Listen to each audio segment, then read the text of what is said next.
মিশরের ইতিহাসের সবচেয়ে অন্ধকার সময়, যখন একজন মানুষ নিজেকে বলেছিল, আমি তোমাদের সর্বোচ্চ প্রভু।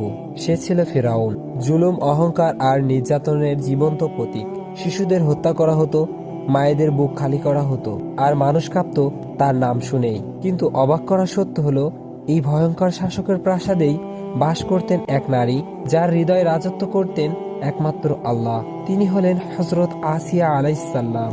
একদিন নীল নদে ভেসে এলো একটি কাঠের ঝুড়ি। ফেরাউনের সৈন্যরা সেটা তুলে আনলো প্রাসাদে। ঝুড়ি খুলতেই দেখা গেল এক নিষ্পাপ শিশু, মুখে এক অদ্ভুত শান্তির ছাপ। এই শিশুকে দেখেই আসিয়া আলাইহিস সালামের হৃদয় কেঁপে উঠল।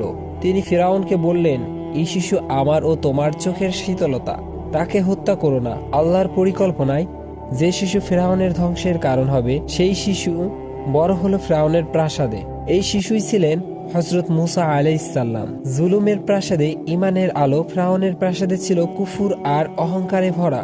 কিন্তু হযরত আসিয়া আলাইহিস সালামের হৃদয় ছিল আল্লাহর নূরের আলোকিত। তিনি বুঝে গিয়েছিলেন ফেরাউন কোনো প্রভু নয়, প্রভু একমাত্র আল্লাহ। নীরবে নিভৃতে তিনি আল্লাহর ইবাদত করতেন, দোয়া করতেন, হে আল্লাহ, আমাকে সত্যের পথে ধরে রাখুন। ঈমান প্রকাশ ও ভয়ঙ্কর নির্যাতন। একদিন ফেরাউন জানতে পারল তার স্ত্রী আল্লাহর উপর ঈমান এনেছে। ক্ষোভে অনুতপ্ত হয়ে গেল সে। আসিয়া আলাইহিস সালামকে রোদের নিচে শুইয়ে দেয়া হলো, লোহার প্যারাক দিয়ে বেঁধে ফেলা হলো।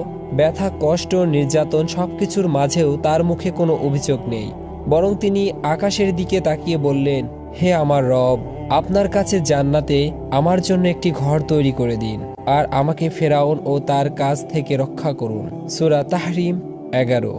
আল্লাহ তার দোয়া কবুল করলেন। নির্যাতনের মাঝে আসিয়া আলাইহিস সালামকে দেখানো হলো জান্নাত। তার মুখে ফুটে উঠল এক প্রশান্তর হাসি, আর সেই হাসি মুখেই তিনি শহীদ হয়ে গেলেন। ফেরাউনের প্রাসাদ হার মানল একজন ইমানদার নারীর কাছে। আমাদের জন্য শিক্ষা, হযরত আসিয়া আলাইহিস সালাম আমাদের শেখান, খারাপ পরিবেশেও ঈমান রাখা যায়, জুলুমের মাঝেও সত্যকে আঁকড়ে ধরা যায়। আল্লাহর কাছে একজন নারীও ইতিহাসের শ্রেষ্ঠদের একজন হতে পারে। তিনি শুধু ফেরাউনের স্ত্রী নন, তিনি জান্নাতে নারীদের নেতৃত্বের একজন।